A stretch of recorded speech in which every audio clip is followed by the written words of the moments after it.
Ya marhaba. Mana birodarlar, Sha'bon oyini oxirlarida turibmiz. Roza tutamiz. Allohga hamdlar bo'lsin. Bu Ramazonga siz bilan bizni yetkazdi. 30 kun taravih o'qishlikka Alloh taolo bizga imkon bersin. Chunki qadri ne'matinda zavol, ne'matning qadri ana shu ne'mat zavolga yuz tutganda bilinadi. Ne'matni yo'qotib qo'yganimizdan keyin qadriga yetamiz. Endi duo qilaylik, Alloh taolo mana shu 30 kun rozani tutib, taravihni masjidlarda o'qishlikka Alloh o'zi muvaffaq qilgan bo'lsin. Bugungi mavzuyimiz Ramazon fazilati haqida. Tabiiyki, 2 kundan keyin, 3 kundan keyin roza bo'ladigan bo'lsa, siz bilan bizga mana shu Ramazonga tegishli bo'lgan ma'lumotlarni bilib, bu oyning fazilati haqida xabardor bo'lishimiz kerak bo'ladi. Mana birodarlar, Sha'bon oyi nihoyasiga yetdi. Ummat uchun bashorat, xursandchilikni olib, muborak Ramazon kirib kelyapti. Muborak bo'lsin Ramazon. Biz ustimizga birodarlar, xayriyat, barakat, mag'firat hamda do'zaxdan ozod bo'lishlik oyi, Ramazon oyi kelyapti. Muborak bo'lsin. Bu muborak oyda Alloh taoloning rahmati va marhamati mu'minlarga serob bo'lib yog'ilib turadi. Kim mana shu oyning xayriyatidan mahrum bo'lgan bo'lsa, haqiqatan mahrum odam ekan. Chunki Alloh biladi birodarlar, keyingi Ramazonga biz yetamizmi, yo'qmi? Toat, mag'firat oyi, nur, hidoyat oyi, Qur'on tilovati bo'lgan, barakot bo'lgan oy birodarlar. Buni g'animat bilishimiz kerak. G'animat bilishimiz kerak. Albatta siz bilan biz mu'minlar bu oyni hurmati siz bilan bizni qalbimizda oliy, makonati ulug' birodarlar. Mana shu oyda butun olamlarga rahmat bo'lib Muhammad Mustafa sallallohu alayhi vasallam payg'ambar bo'lib yuborilganlar. Rasululloh sallallohu alayhi vasallamning mana shu oy kirganda sahobalarga bir bashorat qilib aytgan bir qancha hadislarni o'qiymiz. Bu oyning fazilati, bu oyda qilingan amallarning bir boshqa oydagi amallardan farqi bir qator eslab qo'yamiz. Chunki bu narsalarni doim biz eshitamiz har Ramazonda. Alloh taolo aytadi, Astagfirullah, "Fazakkir fa inna zikra tanfa'ul mu'minin." Eslating, eslatma bering, zero eslatma mu'minlarga foyda qiladi. Sizni ilm ahli ekanligingizni belgisi bor. Ya'ni siz ilm ahlidanmisiz, tolibi ilmmisiz? Belgisi shuki, 1000 marta eshitgan masalangizni 1001 marta eshitayotganingizda ham xuddi birinchi marta eshitayotgandek tinglab diqqat qilib o'tirgan bo'lsangiz, demak siz ilm ahlidansiz. Bu hadislarni eshitganmiz, bu hadislarni oyatlarni bilamiz. Bilasizlar. Lekin hozirgi aytayotgan oyatga muvofiq eslatma berish kimlarga foyda qilar ekan? Mu'minlarga. Payg'ambarimiz sollallohu alayhi vasallam marhamat qiladilar, Imom Ahmaddan bu hadis. Qad ja'akum shahru Ramazon, shahrun muborak. Tahqiq ustingizga Ramazon oyi keldi. Muborak oy. Iftaradallohu alaykum siyamahu. Alloh uning ro'zasini sizlarga farz qildi. Yuftahu fihi abwabul janna va yughlaqu fihi abwabul jahim.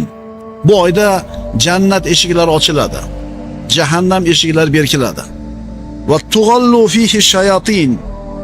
Shaytonlar bu oyda bog'lanadi. Fihi laylatun khayrun min alfi shahrin. Unda 1000 oydan afzal bo'lgan bir kecha bor, Qadr kechasi. Man hurima khayraha faqad hurim. Mana shunday muborak oyni xayriyatidan kim mahrum bo'lgan bo'lsa, haqiqatan mahrum bo'libdi. Ramazon muborak bo'lsin birodarlar. Intiqib siz bilan biz xursandchilik bilan kutgan muborak oy keldi. Bu kelayotgan oyni xursandchilik bilan kutib olish yoki unga siqilishlik ikkita narsaga bog'liq. O'lchov va tushuncha. Qilayotgan ishingiz haqida tasavvuringiz to'g'ri bo'lsa, shu ishni qilayotganingizda sizga u ish huzur beradi. Qiylanib topgan pulingizdan sadaqa beryapsiz. Qiylanib topgan pulingizdan zakot beryapsiz. Agar nima qilayotganligingiz haqida tasavvuringiz to'g'ri bo'lsa, u berishlik sizga huzur bag'ishlaydi, xuddi olishlik huzur bag'ishlaganidek. Demak, qilayotgan ishimiz haqida nima qilaylik? Qo'limizdagi telefonga zaryadka kerak. Kim bir marta, kim 2 marta zaryadka qiladi. Shu zaryadkasi tugab qolsa telefon o'chib qoladi. Siz bilan biz birodarlar, namozimiz bir kundagi 5 marta qilinadigan zaryadka. Dunyo bilan bo'lib, qalbimiz dunyoga berilib, siqilib, bo'g'ilib turgan paytimizda namozga kelsak, bir iymonimiz quvvat oladida zaryadka olib qolamiz. Haftalik zaryadka bor. Bu juma namozi. oyat, hadis, qissalar endi yillik bo'ladigan zaryadga bor. Bu nima? Ramazon ro'zasi. 1 yillik ozuqani olishligimiz kerak. Ramazon sabr oyi birodarlar. Shuning uchun Alloh azza va jalla siz bilan bizga Ramazon ro'zasini buyurdi. Allohga kerakmi biz ro'za tutishimiz? Kerak emas. Nimaga buyurdi? Har bitta buyruqning orqasida hikmat bor. Har bitta shariatimizda qaytarilgan, man qilingan ishni shu man qilinishligida hikmat bor. Payg'ambarimiz sollallohu alayhi vasallam aytadilar: "Man lam yada qawla zur wal amala bihi, falaysa lillahi haja fi an yada ta'amahu va sharabahu." Kim ro'za tutgan odamlarni ishlatyapti payg'ambarimiz? Kim yolg'on gapni to'xtatmasa ro'za tutib turib va mana shu yolg'on gapga bo'lgan amalni to'xtatmasa, bu odamni yemay ichmay qo'yganini Allohga keragi yo'q. Birodarlar, ro'zadan maqsad yemay qo'yish, bir qator organizmni rohatlantirish, bir qator bir nima qilish, shlaglarni chiqarish emas. Astagfirullah. Ya ayyuhallazina amanu kutiba alaykumus siyamu kama kutiba alal ladina min qablikum la'allakum tattaqun. Ey iymon keltirganlar, sizlardan avvalgi ummatlarga farz qilinganidek, sizlarga ham ro'za tutishlik farz qilindi. Maqsad nima edi? La'allakum tattaqun. Shoyat taqvodor bo'lsanglar. Ro'zadan maqsad taqvo. Ro'zadan maqsad taqvo. Uyqusi yaxshi odamlarning rashotini qarang. Peshinda o'qib turib bitta tashlasam, asrgacha uxlaydi, qoyil. O'zi bir hisobda yaxshi, bunaqa odam uxlagani yaxshi, chunki o'g'il bo'lsa gunoh qilgandan ko'ra telefon o'ynab, har xil narsani ko'rib. Nima qilgani yaxshi? Uxlagani yaxshi. Lekin birodarlar, u ro'zadan maqsad uxlashmasda. Bizni ro'zamiz o'sha sahobalarda hayotidagi bo'lgan ro'za bilan taqqoslasak, bizni ro'zamiz uyqu va ovqat oyi. Birodarlar, ro'za tutishdan maqsad kelinlar ertamandan kechgacha oshxonada qolib ketmasin. Boshqa oyda yemaydigan ovqatlarni qilib yeymiz. Nima demadinglar? Kelinglar o'sha kelinlarga ham ozgina fursat beraylik. Chunki ro'zadan ko'zlangan maqsad la'allakum tattaqun. Shoyat taqvodor bo'lsanglar. Ozgina narsa bilan, endi ro'zaning hurmati yo'qmi, domla? Hurmat nima bilan o'lchanar ekan? Dasturxondagi ovqatni hech chiqilligi bilan. Mana bu narsa noto'g'ri-da. Darsimizni boshida aytdik. Qilayotgan amalingiz haqida tasavvuringiz to'g'ri bo'lsa, bu ishni qilishingiz ham to'g'ri bo'ladi, qabul bo'lishi ham to'g'ri bo'ladi. Agar tasavvuringiz noto'g'ri bo'ladigan bo'lsa, ro'zadan maqsad nima ekan? Taqvo ekan, taqvo sifati ekan. Bu oy birodarlar, bandalarning foydasiga yoki zarariga hujjat bo'ladi. Bu oyni hurmatini rioya qilgan odamni Alloh taolo hurmatini rioya qiladi. Zoyi qilgan bandani Alloh zoyi qiladi. Birodarlar, ro'za bu ixlos ibodati. Nimaga desiz? Namozingizga riyo aralashib qolishi mumkin. Masjidga chiqasiz, hajingizga, umringizga, boshqa, ammo ro'zaga riyo aralashmaydi. Qana qilib? Issiq, charchadingiz, uyga kirdingiz, hali denida muzdek suv turibdi.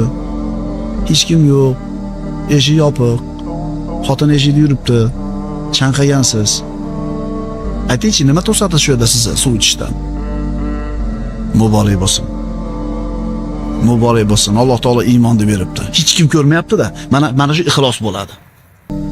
Maza qilyapsizmi menaki ichmasdan? Yo ichib maza qilasizmi? Ichmay maza qilasizmi?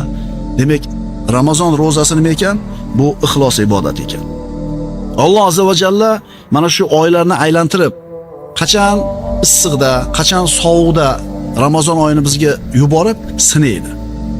Mana shu sinov bilan siz bilan biz ajralamiz odamlardan. Shu sinov bilan siz bilan bizni qadrimiz yuksaladi Allohning nazarida. Mana shu sinov tufayli, imtihon tufayli jannatdagi darajamiz belgilanadi. Jannatga hech kimimiz amalimiz olib kira olmaydi. Siz bilan bizning amalimiz jannatga olib kirmaydi. Allohning rahmati bilan kiramiz. Unda amal nima uchun deyilsa, amal ana shu jannatdagi etajingizni belgilashlik uchun. Astagfirullah. Alif lam mim. Ahasiban nasu an yutraku an yaqulu amanna wa hum la yuftanun. Alloh taolo so'rayapti. Alif lam mim.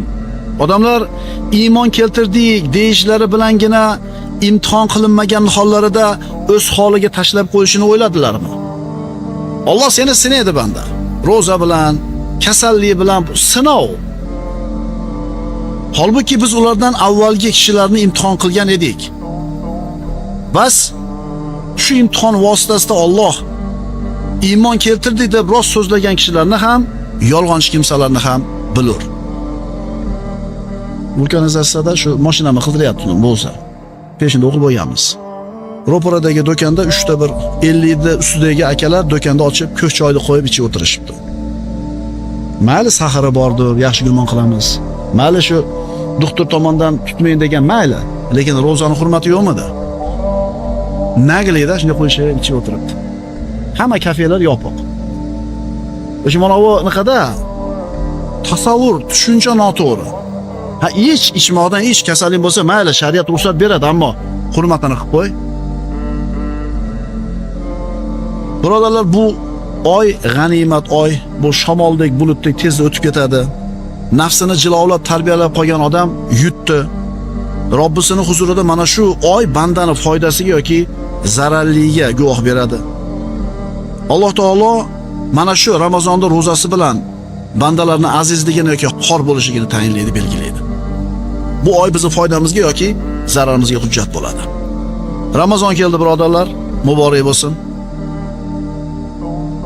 Biz ro'za deb aytadigan narsa arab tilida as-savm deyiladi. Savm Ramazon, Ramazon oyining ro'zasi. Savm lug'aviy ma'nosi kishi ikki shahvatini tiyishligiga aytilinadi. Ya'ni qornini va farjini. Mana kimdir kasal, kimdir betob tutmasligi yoki safarda yurganligi sababli ro'zadan bir ma'zur bo'lishi mumkin. Lekin Alloh taolo aytadi: "Va antasumu khayrun lakum in kuntum ta'lamun." Endi agar bilsanglar, tutganinglar o'zingizlarga yaxshi deyapti Alloh. Kasal odam tutmaydi. Ammo safarga chiqqan odamchi? Masalan, hozirgi safarlar avvalgi zamondagi safarlarda emas. Turkiyaga borsin, Xitoyga borsin, Dubayga borsin, tijorat bilan gastinsada yotadi. Konditsioner bor. Hatto ayrim shu boshqa mamlakatlardagi odamlar shu darajada o'lchov tushunchasi buzilganligidan musulmon obod yurtda yashaydi. Ramazon oyida safarga chiqishib olar ekan. Nima qilmasligi uchun? Nima deb o'ylaysizlar? Ramazonda roza tutmagan odam keyin o'rniga qazosini tutib beradi deb o'ylaysizmi? Qarang, Ramazonni yuk, mashaqqat, mehnat deb o'ylayapti. O'zi biz xursandchilik, sharaf deb qabul qilardik-ku. Ko'ryapsizlarmi? Qayerda yashashdan qat'iy nazar, kimlar bilan yashashdan qat'iy nazar, mana bu ikkita narsasi noto'g'ri bo'lsa, tushunchasi, o'lchovi, tasavvuri noto'g'ri bo'ladigan bo'lsa, shunday qilayotganlar ham bor. Lekin Alloh aytayapti: "Va antasumu khayrun lakum." Musofir bo'lgan chog'ingni ham tuta olasang, agar sharoiting bo'lsa, tutganing yaxshi deyapti. Hatto ana shu uzri bor odam, o'shadagi saharidir yoki suv ichib turish kerakdir, saharlikka turadi. Niyat qiladi. Og'izni yopadi. O'sha dori ichadigan joyigacha tutadi. Tushunyapsizlarmi ro'zani hurmatini? Endi boyaga biz aytayotgan choyda nagli ichib o'tirganlar, mana bu ikkita narsasi noto'g'ri. Keyingi Ramazonga kelasam, yo'qmi Xudo biladi. Har bitta ishning hikmati bor dedik shariatimizda. Agar ota bolasiga tishini yuvib ol bolam desa, u buyruqni bajarishi oson. Chunki bu buyruqning orqasidagi foydani biladi bola. Siz bilan bizga Alloh taolo zino qilma, o'g'illik qilma, tarozidan urma dedi. Uni orqasidagi hikmatni tushunamizda, bajarishimiz oson. Endi siz bilan bizga buyurilgan buyruqni orqasidagi hikmatni tushunmasak, bajarishimiz qiyin bo'ladi.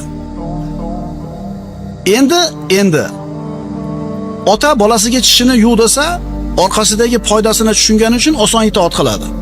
Endi tayyor turgan ovqatni qonni ochib turganda bolam yema desa, nimaga deydi? Nimaga deydi? Yana qaytarib aytaman. Siz hikmatini tushungan ishni, buyruqni bajarish oson bo'ladi. Ammo siz hikmatini tushuna olmasangiz, qiyin bo'ladi. Endi sizni nima majbur qiladi kunduzida och qolishlikka, chanqashlikka, joningizni, nafsingizni qiynashlikka nima majbur qiladi? Iymoningiz. Iymoningiz nima deyapti? Modomiki Alloh taolo shu ishni qil dedimi? Demak, buning orqasida ulkan katta bir foyda hikmat bor. Robbingizga bo'lgan iymoningiz sizni ovqatdan to'sadi. Tushunarlimi? Yana qaytarib aytaman, muborak bo'lsin, bu iymon bu. Hech kim ko'rmayapti. Ha, tutdim deb qo'ysangiz kim bilib o'tiribdi? Tiling chiqarchi deydimi? Qayerdan biladi? Bu faqat mo'min odam qiladigan ixlos ibodati, sabr ibodati. Orqasidagi hikmatni siz bilan biz tushuna olmasak ham, bo'yin sunayotganligimiz siz bilan bizni Allohga bo'lgan iymonimizni, ishonchimiz alomati. Inson o'zini, nafsini isloh qilishligida, sulugiyatini tuzatishda ro'zani birodarlar ahamiyati katta. Shuning uchun juda ko'p amallar mana shu ro'za tutishlik bilan gunoh bo'lgan amallar kafforat qilinadi. Mana hikmatlaridan bittasi. Uylanishlikka imkoniyati bo'lmayotgan yigitlarga shariat ro'za tutishlikni tavsiya qiladi. Chunki mana shu shahvatni sindirishlik, nafsni jilolashlikka eng kuchli qurollardan bittasi. Bir inson bir narsani xohlayapti, unga imkoniyati yo'q. Yana bitta odam shu narsani xohlayapti, imkoniyati bor. Qaysinisini shu ishdan tiyilishi qiyinroq? Ana endi siz bilan biz imkoniyatimiz bo'lib turib yemay ichmayotganligimiz nafsimizni tarbiyalashlikka, nafsimizni jilovlashlikka siz bilan bizga zo'r fursat bo'ladi. Rasululloh aytganlar: "Ya ma'shara shabab, man istata'a minkumul ba'ata falyatazawwaj." Ey bo'ydoqlar jamoasi, ey yigitlar, kiminglar uylanishlikka imkoniyati bo'lsa, uylansin. "Va man lam yastati' fa alayhi bis-sawm fa innahu lahu bija'un." Endi kim uylanishlikka imkoniyati bo'lmasa, ro'za tutsin. Chunki u ro'za ana shu yigit uchun shahvatni sindirishlik. "Was-so'imina was-so'imat wal-hafizina furujahum wal-hafizat." Ro'za tutuvchi erkaklar, ro'za tutuvchi ayollar, avratlarini saqlovchi erkaklar va avratlarini haromdan saqlovchi bo'lgan ayollar. Demak, inson shahvatini kesishligidagi eng ishonchli vosita nima ekan? Ro'za ekan. Ya'ni qaysi oy kelganligini his qilaylik. Uxlab nima qilmaylik, beparvolik bilan o'tkazib yubormaylik, birodarlar. Jabir roziyallohu anhudan rivoyat qilinadi: "Innamas siyamu junnatun yastajinnu biha al-abdu minan nar." Imom Ahmaddan. Ro'za qalqon, birodarlar. Albatta, ro'za qalqondir dedilar Rasululloh. U bilan banda o'tdan himoyalanadi. "Ma min abdin yasumu yawman fi sabilillahi illa ba'adallohu bizalika al-yawm wajhahu anin nari 70 khalifan." Qaysi bir banda dedilar Rasululloh sallallohu alayhi vasallam, bu muttafaqun alayh bo'lgan hadis.